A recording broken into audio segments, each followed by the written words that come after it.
Welcome to another episode of The Hide. My name is Phil Stephanie. I hope you've all had a great day so far. Thanks so much for joining me here on the show today. Always interesting to see what we see. I've also got some great highlight videos of some of the sightings that have been going on over the last couple of days. I think the biggest one, those of you that have been watching, is lots of interaction between the hippo at Naledi and the cheeky spotted hyenas. We'll discuss that sighting a little later on. And as usual, folks, if you've got any questions, about that sighting or anything else that we see on the shows, please send them through. It's always really nice to engage with all of you. If you're not registered on the Africam website, you won't be able to ask questions. So if you would like to get involved, just go across and register, and there you'll be able to fire away with any questions you have with regards to what we see on the cameras and, of course, the shows. So it's quite interesting, as usual. There was some elephant activity 2 minutes before we started the show, both at Tau and at Kwa.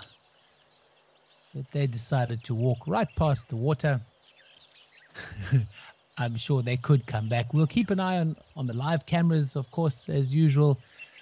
I thought we would just start here at Tembe, always a wonderful place to start. With a herd of impalas, just enjoying the late afternoon. And one thing's for sure, on all the cameras, there's some zebras as well. It's quite interesting to see how the grass and the surrounding environment has gone quite brown in comparison to what it was last month as the rains have started to stop.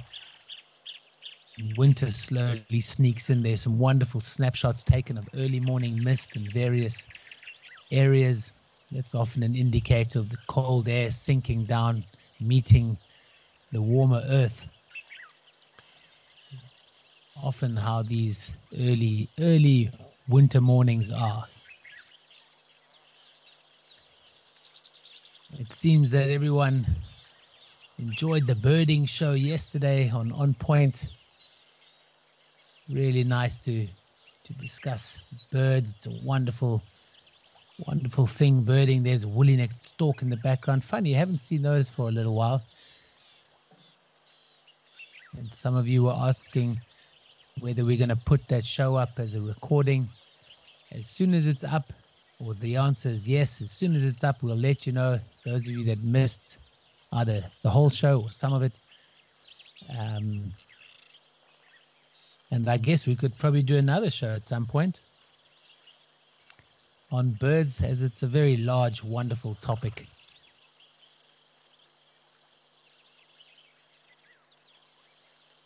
I'm not sure, it's not that clear, but there's woolly-necked storks and hardy-doe ibis. There's not sure what's on the left there, if that's just Egyptian geese. Oh, it's a whole lot of woolly-necked storks. Okay, nice to still see them around. Such a beautiful sight. The zebra in the foreground. Just enjoying a relaxed afternoon.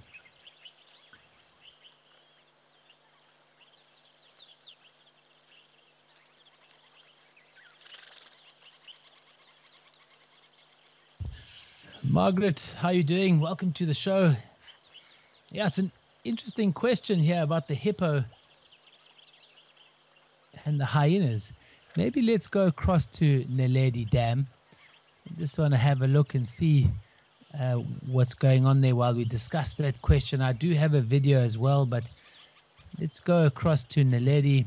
There's the scene, which looks quite different now than it did last night. But you can see that path and the little opening that the hippo has created amongst all that aquatic plant matter. And I guess hopefully throughout the season that hippo might, if it sticks around, get rid of all of that. But I don't think that the hippo has been hurt by those hyena. I've actually watched quite a few of the the replays and the highlights. And it's quite interesting or quite tricky to work out exactly what's going on. The hippo actually looks to be in great condition. And the hyenas, it's quite interesting, just trying their luck. I mean, there was one moment where the hyena was right at the back end of the hippo. So no sign of that hippo now. They will, if they're in a place that they're not used to, like this maybe. Look, the Olifants River is not too far away, so I suspect that's the main body of water that this hippo has come from. But during the day, that water might be a little shallow for it. It could get burnt by the sun, so they'll often go and look for shadow in a thicket. To the left of the way we're looking at the waterhole right now, there's a dry riverbed. I'm sure that offers up a fair amount of shade. But where it goes to during the day, I'm not 100% sure. It could walk across to the river again. I'm also not 100% sure. It looks to be like a young male, and that would be not unusual to see that the males essentially move away from big bodies of water where there's more competition with regards to territory. And so the young males, the males that are not in contention for big territories, get moved out.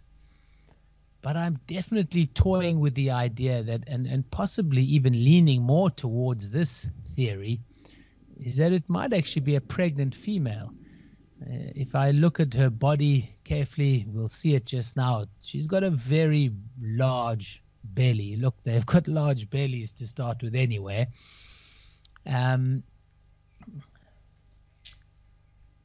But that could also be a reason why those hyenas are hanging around. They're smelling the air quite a lot. The hyenas are spending a fair amount of time smelling the rear end of that hippo. It's quite tricky to determine the difference between a female and a young male. The male does have a little appendage at the bottom of its belly, not dissimilar to a bull, like a cow or bull. And this one doesn't seem to have that, and especially when that stomach is extended like that. I'm still not 100% sure. I'm definitely keen to keep watching. It's not the first night that the hippo's been at the waterhole, and who knows, maybe we'll see a little hippo. But let's go across to the highlight video of that interaction.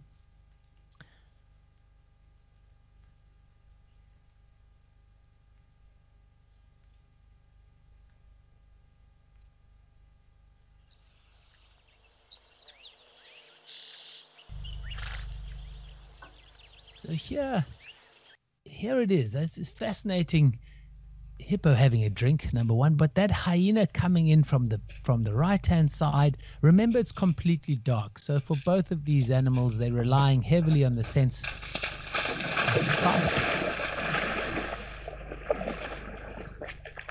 Oh, sorry, I mean sound. Although they do have, especially the hyenas, have really good nocturnal vision, but it is dark, so they'll be using their sense of hearing as well as their sense of smell. And I mean, these hyenas are sneaking right in there. I do think that these hyenas are youngish. They're not really big, and often when you find big older hyenas, their necks are grayer. They've got less hair, essentially. These ones are even playing with the water foliage. So I think they're almost using this as a learning opportunity. But the fact that they're going right in, I think they're smelling something that's intriguing them. I don't think it's the first time that they've seen hippo, because there's lots of them around in this area. The hippo's taken refuge in the waterhole. One of the reasons why they live in the water is to get away from predation. It would be very unusual for these hyenas, or even bigger clans of hyenas, to take on hippos unless the hippo is really visibly injured. Now, this one does have a couple of what look like scratches, I think, on its left rear foot. But it otherwise looks in great condition. We've had some really good close-up views of this hippo, and it looks to be in really good condition. Let's see the hyenas going around to the side, trying different angles. Not much wind on this night. Again, we can hear really clearly, lovely sound. But it won't be long before this hippo has enough and asserts its dominance in this game.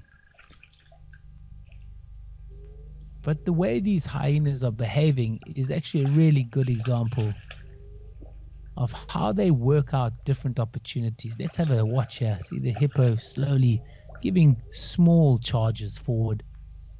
Nothing too aggressive. Shortly it will open its mouth a bit and move quicker towards the hyenas.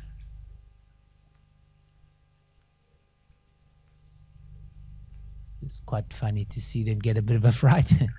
But I see them just smelling on the right-hand side there, those hyenas. There is a clan in this area, and they're not too excited about this hippo. Oh, that's a little close for comfort. That little mouth opening of the hippo. Now, when hippos get really defensive, they open their mouths and display their teeth and tusks. This hippo is just essentially making sure that he's trying to move the hyenas on, but the hyenas don't seem to stop. This is a shorter version of this clip. This went on for at least an hour.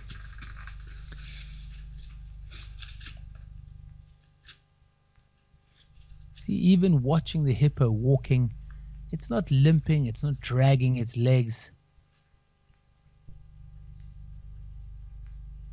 It certainly is a wonderful example of two quite unusual animals interacting with each other, or the interaction is quite unusual.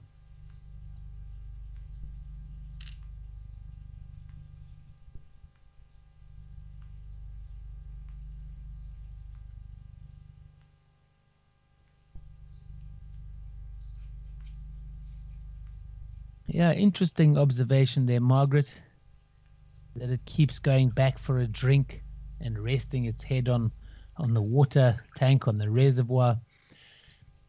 I think it's definitely enjoying the fresh water as a drink. Probably quite hard work lifting that head up. It's quite an unusual position. So I don't think it's resting its head on the reservoir wall because it's injured. The fact that it keeps going back for a good drink, again, it's leaning me towards thinking that it's possibly pregnant, because when female hippos do give birth, it's well understood that they move away from the main pods or rafts of hippos, main family group. They go off into thicket and give birth on land, and then shortly after that bring it back into the main body of water. But they take a little while to come back into the family unit. One of the things that hippos need to worry about, or mothers need to worry about, is bulls that are not the fathers. It's quite well known in lions, where the males that are not the fathers will kill the offspring. It's called infanticide. And it happens as well with hippos, so they've got to be quite cautious that there's no new males in the area. And so they don't just go straight back into the family unit. But it is quite fascinating to see, and will be to see, what actually happens in the end here. It's quite likely that we miss it all, that she moves off, maybe gives birth in the thicket and goes back to the Olifants River. And I do hope that these hyenas have moved on before that happens, because although the mother will be really protective, she will need to watch out. I mean, the hyenas will need to watch out.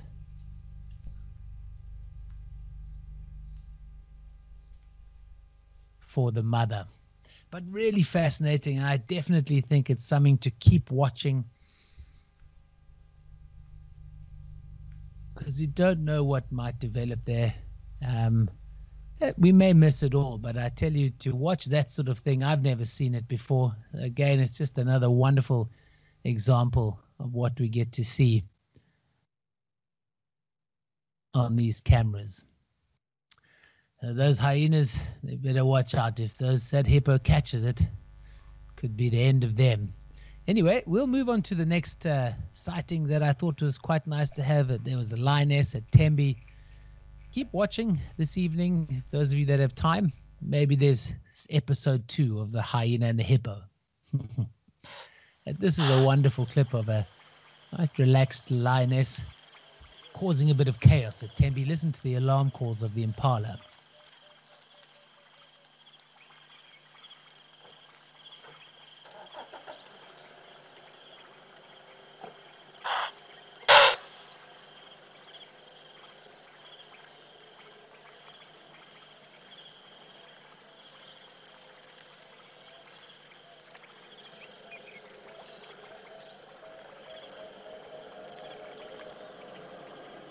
She doesn't seem to be too bothered by the alarm calls, as we often see this at Tembe.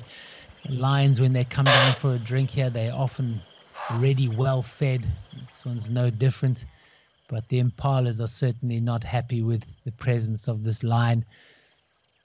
There's a great pride of lions that we often see here at Tembe, coming down, a good drink, and then once they're done, they like to spend time just lying in these open areas. And remember, the alarm calls that these impalas are giving off are essentially telling the predator that its presence is known and it no longer has the element of surprise, which is what it needs if it is trying to hunt. But if you look at this lioness and her body language, not too bothered with regards to hunting, or having a nice stretch.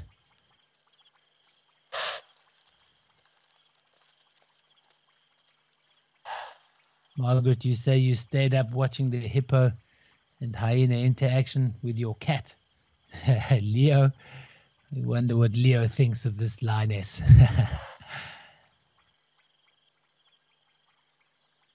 Ah, but beautiful view. So let's go on to another clip. There's quite a few highlights over the last couple of days, some animals we haven't seen for a while. There's some buffalo that came down to Tau. In this case, the bulls, some buffalo bulls, the Duggar boys coming down for a drink, a scratch. Beautiful big males, another one at the back there. And these two slowly also having a bit of a tussle. Not quite a sparring match just yet, certainly not a serious battle. They always, when the males are together, and that doesn't really only go for the buffalo, it's also the antelope or elephants. There's always a little bit of tussling that going on between the males. There's always an understanding or working out dominance, so that when there are females that come into estrus, there's not too much confusion as to who's the breeding bull, who's the dominant bull. Otherwise, the battles would be too fierce. So animals generally try not to have huge battles, because when they do get going, they can be either to the death or inflict some serious wounds that essentially doesn't do them any good anyways. So here, these two just knocking their bosses, that horn formation on the top, that helmet-like structure.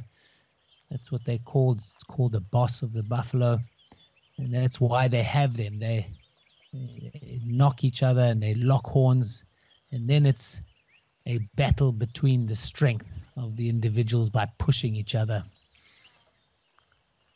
But it's always quite nice to see buffalo coming down. It's not a regular visitor.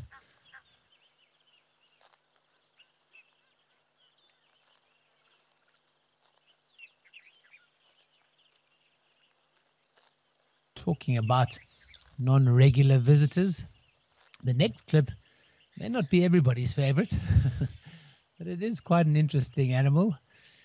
That's looks like a cane rat has come down for a drink at Olifants River.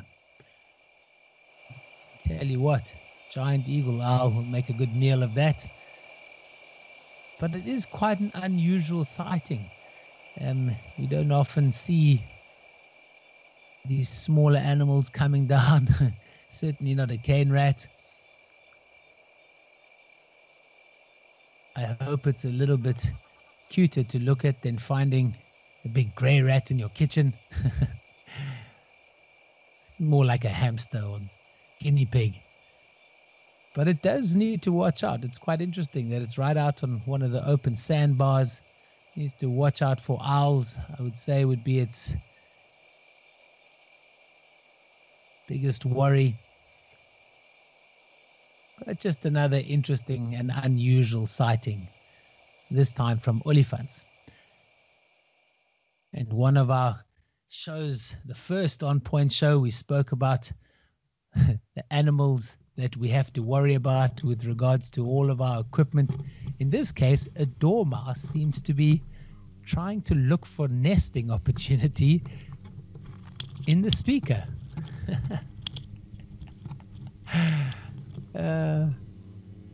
Luckily, it's a very cute looking mouse. But if we listen carefully, you can hear it scratching on the top end of the speaker.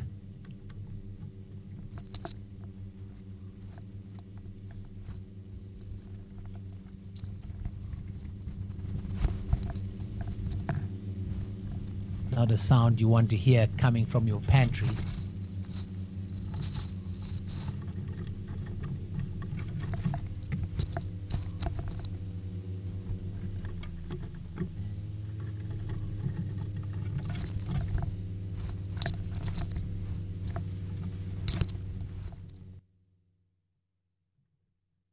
So fascinating to see it. You don't often see them again. They usually run away. Look at that tail, that long bushy tail helps it climb around trees. They are quite arboreal. They spend a lot of time in trees. They'll more naturally nest in holes, not dissimilar to tree squirrels that we've seen. But this will be another one to keep watching, I guess. Let's hope it doesn't chew the wires or we won't have any sound at cat eye. But it'd be interesting to see if it does decide to nest in the speaker.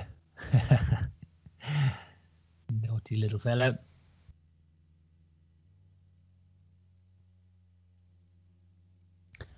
Hi, Suki.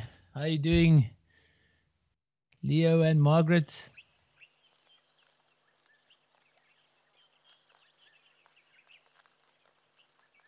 Suki, you say an elephant was ripping out the pipes at Tembe again. That's interesting. We'll have to go back to Tembe before the show ends. I'd like to see that mess. But, sticking to the birding topic from yesterday, this was such a beautiful video of a brown-hooded kingfisher.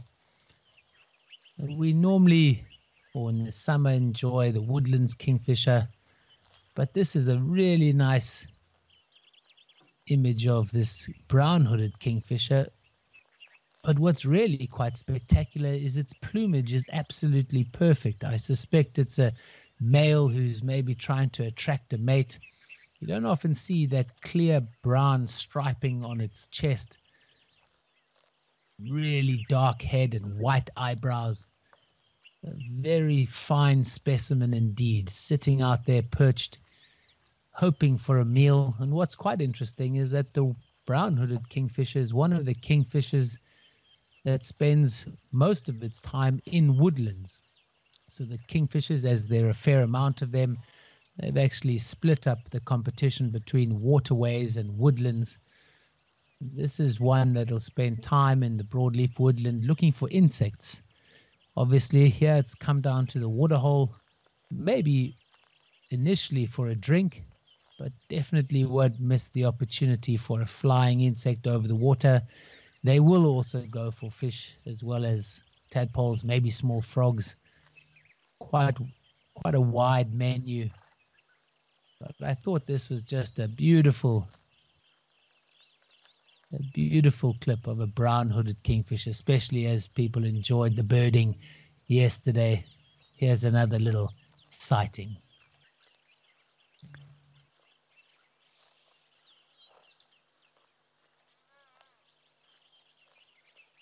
And another great sighting at Cat Eye last night. A beautiful pride of lions. And just look at that big male that comes out on the right-hand side of the screen. Such a beautiful male. Really quite stately. He's in great condition. Just as he arrives at the waterhole, having a good look at where his lionesses are. One's having a drink on the right-hand side. If we keep watching, that male has a drink himself as the lionesses move on. Really quite an impressive sight. He's got quite an interesting face and facial features. You can see just by his body language that he really is the king, or at least he thinks he is. Yet again, such a wonderful, still evening as the winter wears on. Gets a little bit cold here, nice and fresh. Just look at that reflection, not a breath of wind.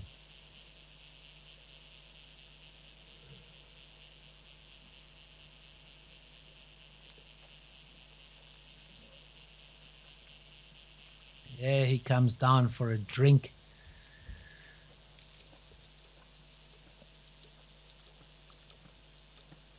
You can actually hear him lapping at the water.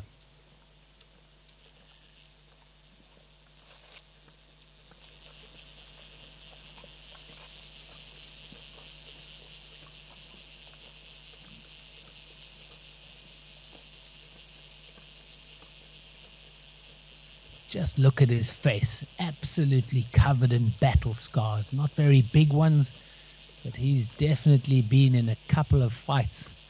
Not only territorial battles with other males, but he might also fight around kill sites.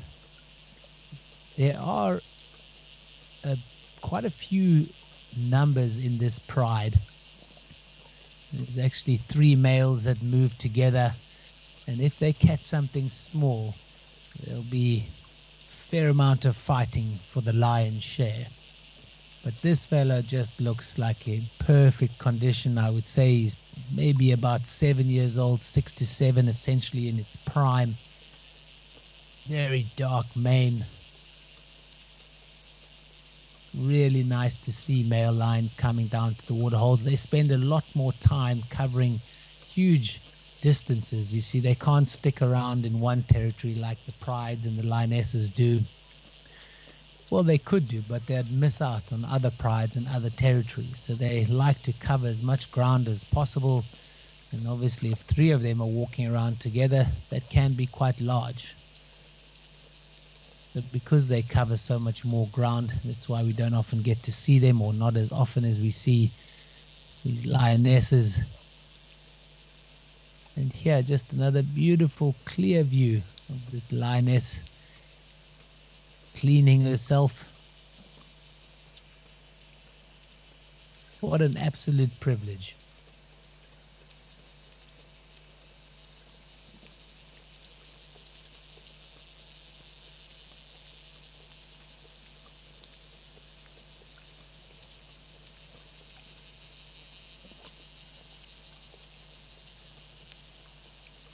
Hi, you, Susie. Thanks for joining us. I'm glad you enjoy the information that you get from the shows. I'm glad it can bring the African bush to where you are in Montana. We also enjoy engaging with you, so thanks for joining us. Before we finish the show, folks, I would like to go across to Tembe. I'm always interested to see what goes on, and the fact that there were elephants pulling out the pipes again. There's some zebras on the left where the pipes are. I'll definitely be keeping a lookout for that. No elephants yet, but what you'll most likely start finding is that as things dry up a bit more and more, at the moment there's still a fair amount of water, But those pipes will start pushing water into the waterhole towards June, July. And I think those elephants will come in there and start pulling at those pipes like they were doing yesterday. I guess it's okay for us to watch and quite entertaining, but for the folks on the ground there that have to deal with that, I feel for you.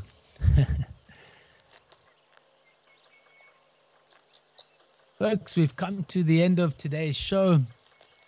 Thanks again for your time. Thanks for watching and sharing these amazing views with us. Keep watching the cameras, especially what's going on at the moment at Naledi between the hyenas and hippos. We'll have to have a second episode follow up on that. Always nice and interesting. Unscripted. You never know what you're going to see.